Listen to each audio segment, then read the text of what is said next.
বিদ্যালয়গুলো জাতীয়করণ হার দেওয়া হয়, তাহলে এই অ্যাওয়ার্ডটা যেন কারণ না থাকে দেওয়া হয়। তাদের কারণে কিন্তু আজকে সকল তত্ত্বের কিন্তু এক নমনীয় এবং অত্যন্ত আন্তরিক। আজকে যুগ্ম সচিব, অতিরিক্ত সচিব, একান্ত সচিব আমাদের সাথে যে ব্যবহারটা করেছেন, আসলে এই ব্যবহার বিগত দিনে আমরা কখনো পাইনি। আমরা গত সরকার আমলে সেগুলো বলেছি, কিন্তু তারা বলছে সেই সরকার নাই। এখন আমরা আমাদের সরকার কি করে এটা আপনারা দেখেন, আমরা চিঠি তৈরি করে ফেলেছেন। ইনশাল্লাহ 2-1 দিনের মধ্যে আমাদের কাছে এটা দিবেন এবং উপদেষ্টার কার্যালয়ে উনি প্রয়োগ করবেন। আগামীকাল খুশির সংবাদ হলো, আগামীকাল আমরা আমাদের প্রাথমিক গণশিক্ষা মন্ত্রণালয়ের সাথে আমরা একাত্মভাবে করছি। এটাই আপনি ছাত্র ধন্যবাদ সকলকে। বিষয় হলো ওনারা মধ্যে আমরা যে আমাদেরকে কথাগুলো বলা হয়েছে আপনারা শুনে সেটা সব থেকে খুশি হবেন। ওনারা ইতিপূর্বে সরকার কি করছে না করছে সেটা তাদের দেখার বিষয় নয়। বর্তমানে জনমনযোগ্য বিদ্যালয়গুলোকে জাতীয়করণ করার জন্য তারা উদ্যোগ নিচ্ছে, এটা হলো সব থেকে বড় পাওয়ার কথা। আর একটা বিষয় হলো আমার পার্বত্য জেলা থেকে যারা এখানে শিক্ষক আছেন, ইতিপূর্বে আমাদের এখানে ছিল পার্বত্য মন্ত্রণালয়ে 142টি বিদ্যালয়, তার সাথে সংযুক্ত হয়ে গেছে বর্তমানে 285টি মোট সর্বমোট 285টি বিদ্যালয়। আমরা পার্বত্য মন্ত্রণালয়ে গেছে, আমরা সচিবালয়ে শিক্ষা মন্ত্রণালয়ে গেছে, ওখানে সবার সাথে দেখা করে আমরা চলে আসছে। অতি জরুরিতে আমাদের উপদেষ্টা মহোদয় বর্তমানে খাগড়া শহীদ বা নির্দেশে চলে গেছে, ওখান থেকে আসলে আমাদের জন্য একটা ডিম লেটার চলে যাবে পার্বত্য মন্ত্রণালয়ে। এটা হলো পার্বত্য মন্ত্রণালয় শিক্ষকদের জন্য খুশি খবর। 3 তারিখের মধ্যে ডিম লেটার একটু হয়ে যাবে, সেই জন্য আর আমি কিছু বলবো না। ধন্যবাদ। ওনারা বলছিলাম যে আপনাদের যে পার্বত্য বিষয়গুলো উপদেষ্টা আছেন, তখন উপদেষ্টা মন্ডলীর বৈঠক হয়, তখন তো সব উপদেষ্টারা এক জায়গায় থাকে। বললাম যে স্যারকে অবশ্যই এই বাঁশপাড়া বেসরকারি প্রাথমিক বিষয়ে স্যার যেন আমাদের জন্য সুপারিশ করে। তিনি পার্বত্য জেলা সহ সারা বাংলাদেশের যতগুলো প্রাথমিক বিদ্যালয় পাঠ করেছে, উনি যেন আমাদের জন্য সুপারিশ করে। বলবো ঠিক আছে, স্যারের সাথে বলতে এবং স্যার যাতে সুপারিশ করে সেজন্য আমি সর্বোচ্চ চেষ্টা করবো। যখন আশ্বস্ত করেছেন সব কিছু একটা সুসংবাদ আসতে যাচ্ছে। যাই হোক,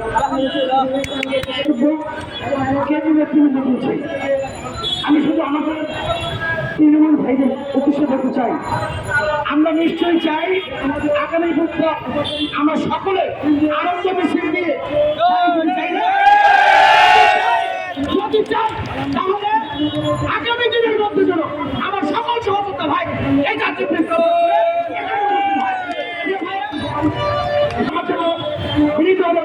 আমাদের খুশি খবর, খুশি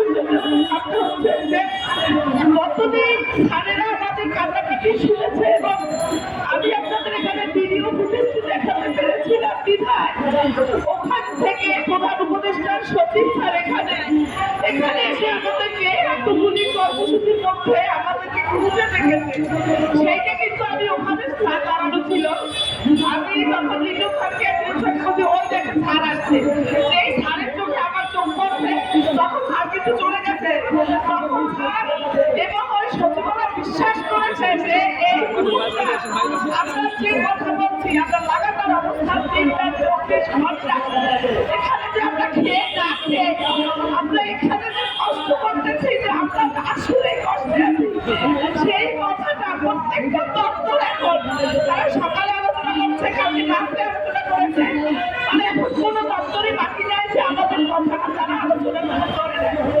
যার ফলশ্রুতিতে আজকেই যখন আমরা আবার বললাম দেখা করবো, আবার 10 দিকে আসেন এবং আমাদেরকে জিজ্ঞেস করেছে কোন কোন কারণে বলেন যে আপনারা কেন কাজ করবেন, এতটা আমাদের প্রতি তারা সবাই করেছেন। আর আমরা বলতে পেরেছি যে আমরা মাঠ পর্যায়ে, জেলা উপজেলায় মাঠ পর্যায়ে পরিসংখ্যান ভুলের কারণে আমরা কাজ করেছি। আমরা আজীবন আপনাদের জন্য, আমাদের পরিবারগুলো আপনাদের জন্য আজীবন দোয়া করবে এবং আমরা রাজপথে দেখবো এখনো শুধু আপনাদের জন্য। পরে স্যার আমাদেরকে আমাদের সাথে কালকে আগামীকালকে আপনারা আমাদের উপদেষ্টা স্যার সে আমাদের সাথে কালকে বৈঠক করবেন। আশা করি সচিবালয় দপ্তর থেকে আমাদের বিদ্যালয় জাতীয়করণের জন্য সর্বোচ্চ 100% পজিটিভ কাগজ যাবে।